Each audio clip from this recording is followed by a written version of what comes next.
Hello my dear students and parents, welcome to Janus NEET Tamil.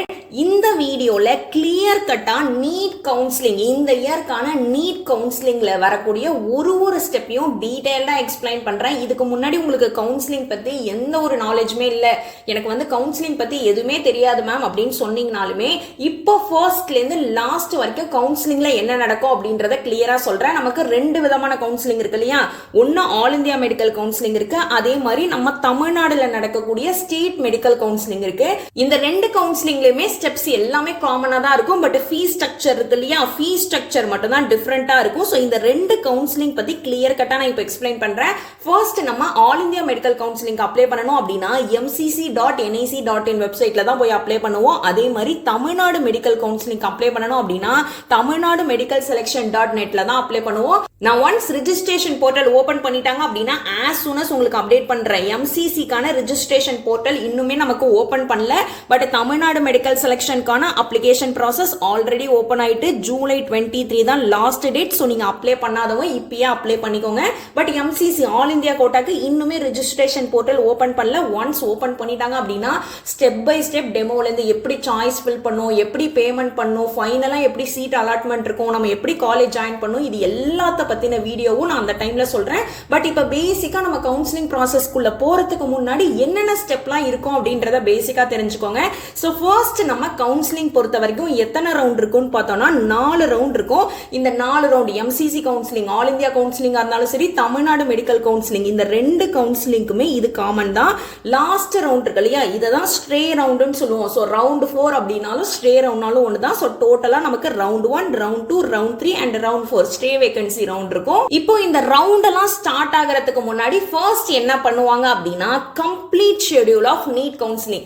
NEET counselling பத்தின complete schedule எம்சிசில இருந்து release பண்ணுவாங்க. நம்ம state கவுன்சிலிங்கும் சரி, அதே மாதிரி தமிழ்நாடு மெடிக்கல் கவுன்சிலிங்கும் சரி, ஆல் இந்தியா கவுன்சிலிங்கும் எம்சிசில இருந்து அபிஷியலா கவுன்சிலிங் ஷெட்யூல் ஷேர் பண்ணுவாங்க. இந்த மாதிரி தான் அந்த ஷெட்யூல் இருக்கும். இது லாஸ்ட் இயர் 2025 நீட் யூஜி கவுன்சிலிங்கோட ஷெட்யூல். ரவுண்ட் 1க்கான டேட்டா இருக்கட்டும், ரவுண்ட் 2, ரவுண்ட் 3 இதெல்லாம் எந்த டேட்ல நடக்கும் அப்படின்ற கம்ப்ளீட் ஷெட்யூல் ரிலீஸ் பண்ணுவாங்க. போத் ஆல் இந்தியா கோட்டா சொன்னாலே ஆல் இந்தியா மெடிக்கல் கவுன்சிலிங்கும் சரி, அதே மாதிரி ஸ்டேட் கவுன்சிலிங். தமிழ்நாடுன்னு இல்ல, எல்லா ஸ்டேட்டுமே, இந்தியாவில் இருக்கக்கூடிய எல்லா ஸ்டேட்டுமே இந்த டேட்ஸ் தான் ஃபாலோ பண்ணுவாங்க. ஸோ ஃபர்ஸ்ட் நமக்கு என்ன ஆகும் அப்படின்னா இந்த ஷெட்யூலை எம்சிசில இருந்து ரிலீஸ் பண்ணுவாங்க. பட் இந்த இயர் 2026க்கு இன்னுமே ரிலீஸ் பண்ணல. ஒன்ஸ் ரிலீஸ் பண்ணாங்க அப்படின்னா அதையுமே நான் உங்களுக்கு இன்ஃபார்ம் பண்ணிடுவேன். So don't worry.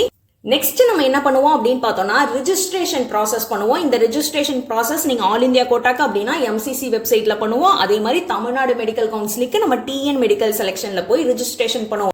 அந்த ரிஜிஸ்ட்ரேஷனுக்கும் ஃபீஸ் இருக்கு. அதே மாதிரி நெக்ஸ்ட் வந்து ஃபீ பேமெண்ட் இருக்கு இல்லையா, இந்த ஃபீ பேமெண்ட் என்னன்னு பார்த்தோம்னா செக்யூரிட்டி டெபாசிட். ஸோ நம்ம ரிஜிஸ்ட்ரேஷனுக்கும் ஃபீஸ் பே பண்ற மாதிரி இருக்கும், அதே மாதிரி செக்யூரிட்டி டெபாசிட்டுக்கும் ஃபீஸ் பே பண்ணுவோம். இது வந்து ரெண்டு கவுன்சிலிங்க்குமே டிஃப்ரெண்டா இருக்கும். ஸோ நான் ஆல் இந்தியா மெடிக்கல் கவுன்சிலிங்க்கு எவ்வளோ ஃபீஸ் ஸ்ட்ரக்சர்ன்றத ஃபர்ஸ்ட் சொல்லிடுறேன். இப்போ நான் மென்ஷன் பண்ண போறது எல்லாமே எம்சிசி ஆல் இந்தியா மெடிக்கல் கவுன்சிலிங்கான ஃபீஸ். நீங்க ஜெனரல் கேட்டகரி, இடபிள்யூஎஸ் கேட்டகரியா இருந்தீங்க அப்படின்னா உங்களுக்கான registration fees 1000 rupees, security deposit 10,000.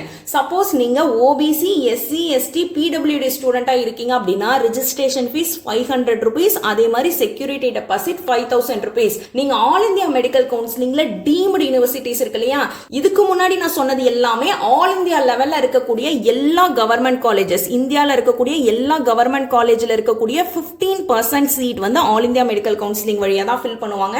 So அதுக்கான ஃபீஸ் தான் நான் சொன்னேன். இப்போ நீங்க டீம்டு யூனிவர்சிட்டிஸ்க்கு நீங்க ஃபில் பண்ண போறீங்க அப்படின்னா எந்த கேட்டகரியில நீங்க வந்தாலுமே, ஜெனரலா இருக்கட்டும், இடபிள்யூஎஸ், ஓபிசி, எஸ்சி, எஸ்டி, எந்த கேட்டகரி ஸ்டூடெண்டா இருந்தாலுமே registration fees 5000 rupees, security deposit 2 lakh pay பண்ற மாதிரி இருக்கும். இப்போ நான் சொன்னது எல்லாமே ஆல் இந்தியா மெடிக்கல் கவுன்சிலிங்கான ஃபீஸ் ஸ்ட்ரக்சர். இதுவே நீங்க தமிழ்நாடு மெடிக்கல் செலக்ஷன் இருக்கு இல்லையா, தமிழ்நாடு மெடிக்கல் செலக்ஷன்ல நீங்க பார்ட்டிசிபேட் பண்ண போறீங்க, அதுக்கான ஃபீஸ் ஸ்ட்ரக்சர் கேட்டீங்க அப்படின்னா அடிஷனலா ஃபர்ஸ்ட் நம்ம அப்ளிகேஷன் ஃபீஸ் ஃபர்ஸ்ட் பே பண்ணிடுவோம். இப்போ அந்த ப்ராசஸ் தான் நமக்கு போயிட்டு இருக்கு. அப்ளிகேஷன் ஃபீஸ் ஃபீஸ் வந்து நீங்க கவர்மெண்ட் கோட்டாக்கு அப்ளை பண்றீங்க அப்படின்னா 500 rupees, மேனேஜ்மெண்ட் கோட்டாக்கு அப்படின்னா 1000 rupees. நீங்க எஸ்சி எஸ்சிஏ எஸ்டி ஸ்டூடெண்டா இருந்தீங்க அப்படின்னா உங்களுக்கு எந்த ஒரு அப்ளிகேஷன் ஃபீஸா இருக்கட்டும், ரிஜிஸ்ட்ரேஷன் ஃபீஸ், செக்யூரிட்டி டெபாசிட் எதுவுமே கிடையாது. ஒன்ஸ் இந்த அப்ளிகேஷன் ஃபீஸ் நம்ம பே பண்ணதுக்கு அப்புறம் நம்ம தமிழ்நாடு மெடிக்கல் செலெக்ஷன்ல ரேங்க் லிஸ்ட் ரிலீஸ் பண்ணுவாங்க. அதுக்கப்புறம் தான் நமக்கான இந்த ரிஜிஸ்ட்ரேஷன் போர்ட்டல் ஓபன் பண்ணுவாங்க. அந்த ரிஜிஸ்ட்ரேஷன் ஃபீஸ் எவ்வளவுன்னு பார்த்தோம்னா கவர்மெண்ட் கோட்டாக்கு அகைன் 500 rupees பே பண்ணுவோம். அதே மாதிரி மேனேஜ்மெண்ட் கோட்டாக்கு 1000 rupees பே பண்ணுவோம். அண்ட் நெக்ஸ்ட் செக்யூரிட்டி டெபாசிட் இருக்கு இல்லையா, செக்யூரிட்டி டெபாசிட் கவர்மெண்ட் கோட்டாக்கு எவ்வளவுன்னு பார்த்தோம்னா 30,000, மேனேஜ்மெண்ட் கோட்டாக்கு 1 lakh ஃபீஸ் பே பண்ற மாதிரி இருக்கும். இப்போ நான் சொன்ன ஃபீஸ் வந்து எஸ்சி எஸ்சிஏ அதே மாதிரி எஸ்டி ஸ்டூடெண்ட்ஸ் இந்த கேட்டகரியில வரீங்க அப்படின்னா இந்த 3 ஃபீஸ்மே தமிழ்நாடு மெடிக்கல் கவுன்சிலிங்க்கு தேவை கிடையாது. சப்போஸ் நீங்க தமிழ்நாடு மெடிக்கல் கவுன்சிலிங்ல வெறும் கவர்மெண்ட் காலேஜஸ் இருக்கு இல்லையா, டோட்டலா 36 கவர்மெண்ட் காலேஜஸ் இன் தமிழ்நாடு, இந்த காலேஜ் மட்டும் தான் நீங்க சாய்ஸ் ஃபில்லிங்ல கொடுக்க போறீங்க அப்படின்னா இந்த செக்யூரிட்டி டெபாசிட் 30,000 இருக்கு இல்லையா, இதை நீங்க பே பண்ண தேவையில்லை. அதை தான் இங்கேயும் மென்ஷன் பண்ணிருக்காங்க. நீங்க சும்மா சொல்றோம் அப்படின்னு நினைச்சிடக்கூடாது இல்லையா, இது அபிஷியலா தமிழ்நாடு மெடிக்கல் செலெக்ஷன்ல ரிலீஸ் பண்ண ப்ராஸ்பெக்டஸ்ல கிளியரா மென்ஷன் பண்ணிருப்பாங்க.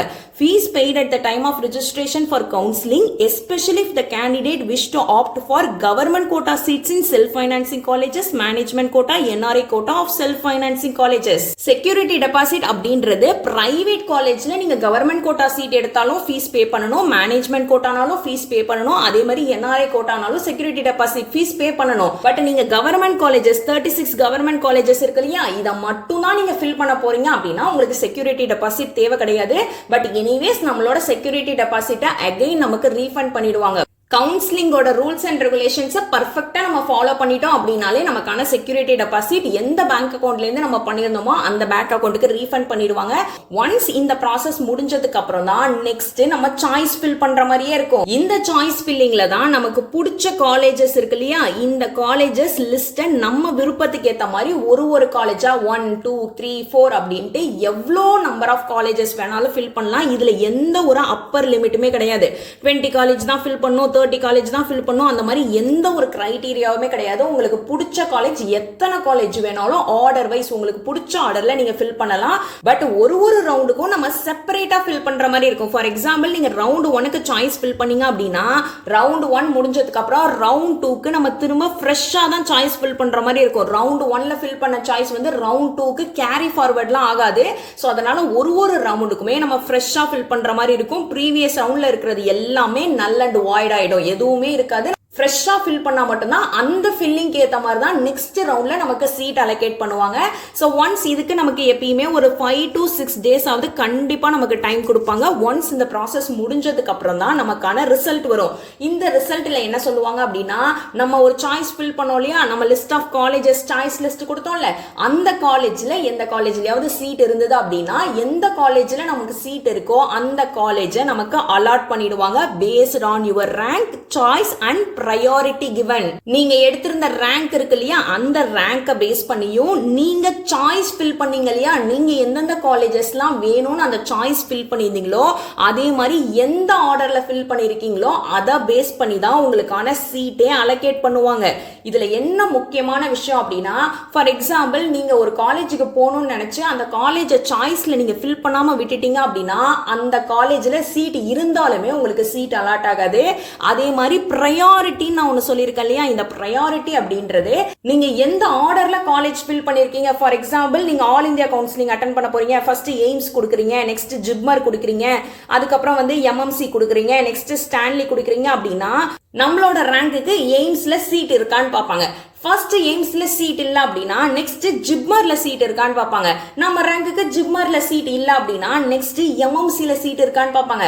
சப்போஸ் நமக்கு எம்எம்சில சீட் இருந்தது அப்படின்னா அந்த சீட்டை நமக்கு அலாட் பண்ணிடுவாங்க. சப்போஸ் நீங்க உங்களுக்கு வந்து ஃபர்ஸ்ட் ஸ்டான்லி தான் வேணும், உங்களுக்கு ஸ்டான்லி காலேஜ் தான் போகணும், பட் ஆனா எம்எம்சிக்கு அப்புறம் தான் நீங்க ஸ்டான்லி போட்டீங்க அப்படின்னா ஸ்டான்லி காலேஜ்ல சீட் இருந்தாலுமே அதுக்கு முன்னாடி காலேஜ் எம்எம்சி கொடுத்துருக்கீங்க இல்லையா, அதுல சீட் இருந்தது அப்படின்னா அந்த சீட் தான் உங்களுக்கு அலாட் ஆகும். சோ அதனால சாய்ஸ் ஃபில் பண்ணும்போது உங்களுக்கு ஃபர்ஸ்ட் எந்த காலேஜ்ல போறதுக்கு விருப்பம் இருக்கோ அந்த ஆர்டர்ல தான் நம்ம சாய்ஸ் ஃபில் பண்ற மாதிரி இருக்கும்.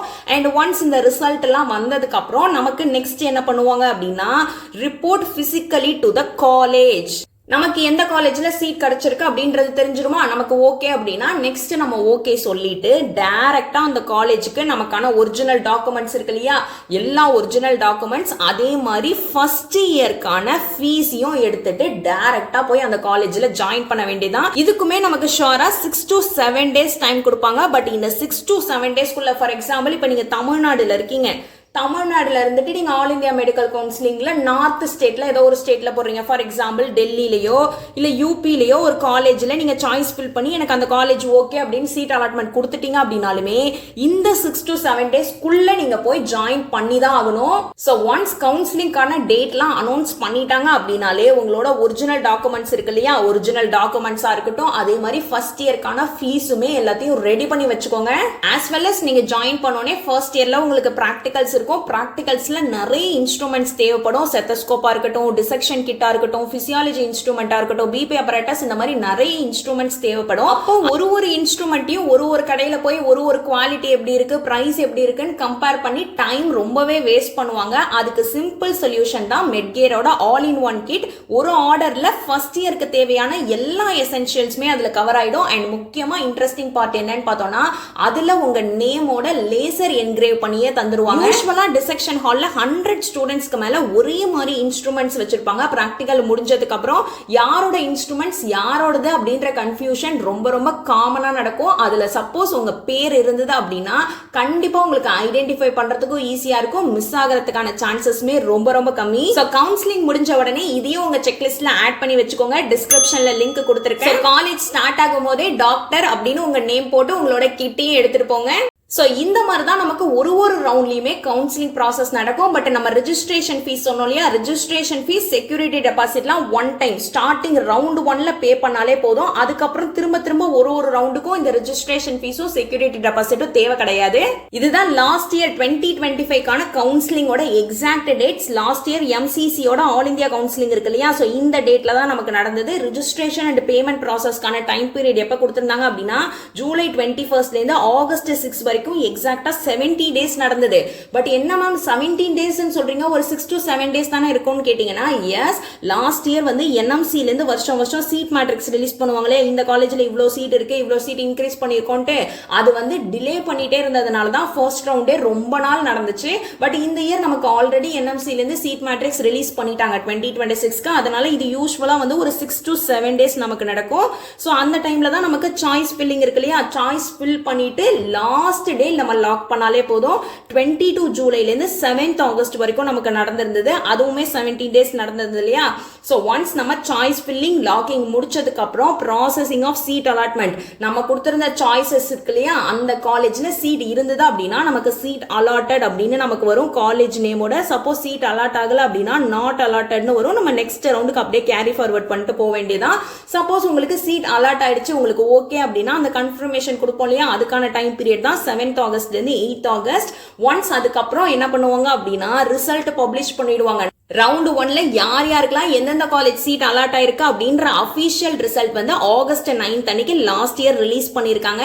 சோ அதுக்கப்புறம் 9th ஆகஸ்ட்ல இருந்து 18th ஆகஸ்ட் வரைக்கும் தான் நமக்கு ரிப்போர்ட்டிங் ஆர் ஜாயினிங் டேட் கொடுத்திருக்காங்க. சோ 9th ஆகஸ்ட்ல இருந்து 18th ஆகஸ்ட் 6 days இருக்கு இல்லையா, இந்த டைம் பீரியட்குள்ள நம்ம டைரக்டா காலேஜுக்கு போய் நம்மளோட டாக்குமெண்ட்ஸ், டியூஷன் ஃபீஸ் ஆல்ரெடி ஆன்லைன்ல போட்டு பே பண்ணிருப்போம், அந்த ஆன்லைன்ல பே பண்ணது இல்லாம பேலன்ஸ் இருக்கக்கூடிய ஃபர்ஸ்ட் இயர்க்கான ஃபீஸ் எல்லாத்தையுமே நம்ம டைரக்டா போய் காலேஜ்ல சப்மிட் பண்ணி ஃபீஸ் பே பண்ணிட வேண்டியதான். சோ நீங்க எந்த ஸ்டேட்ல நீங்க அப்ளை பண்ணிருந்தாலுமே இந்த டைம் பீரியட்குள்ள தான் நம்ம போய் காலேஜ்ல ஜாயின் பண்ற மாதிரி இருக்கும். சோ அதனால தான் ஒரிஜினல் டாக்குமெண்ட்ஸ், ஃபீஸ் எல்லாத்தையும் இப்பவே ரெடி பண்ணி வச்சுக்கோங்க.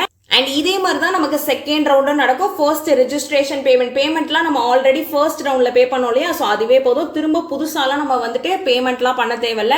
பட் சாய்ஸ் ஃபில்லிங் லாக்கிங் இருக்கு இல்லையா, சாய்ஸ் ஃபில்லிங் ஒரு ரவுண்டுக்குமே நம்ம ஃப்ரெஷ்ஷா சாய்ஸ் ஃபில்லிங் நமக்கு எந்த ஆர்டர்ல பிடிச்சிருக்கோ அதை கொடுக்கணும்.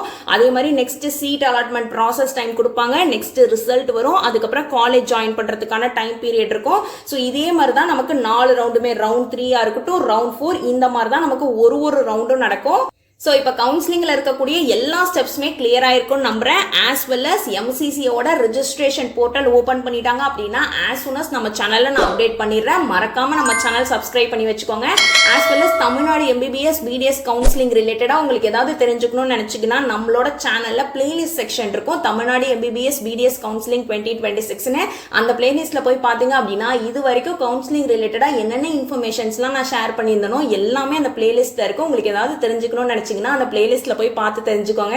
அண்ட் இந்த வீடியோவை நீட் கவுன்சிலிங் அட்டென்ட் பண்ண போற ஸ்டூடெண்ட்ஸ்க்கும் பேரண்ட்ஸ்க்கும் மறக்காம ஷேர் பண்ணுங்க. உங்களோட வாட்ஸ்அப் குரூப்லயோ டெலிகிராம் குரூப்லயோ ஷேர் பண்ணீங்க அப்படின்னா அவங்களுக்குமே அவங்களோட கவுன்சிலிங் ப்ராசஸ்ல ரொம்பவே ஹெல்ப்ஃபுல்லா இருக்கும். So thank you so much for வாட்சிங். உங்க எல்லாரையும் நான் நெக்ஸ்ட் வீடியோல பார்க்குறேன். See you all.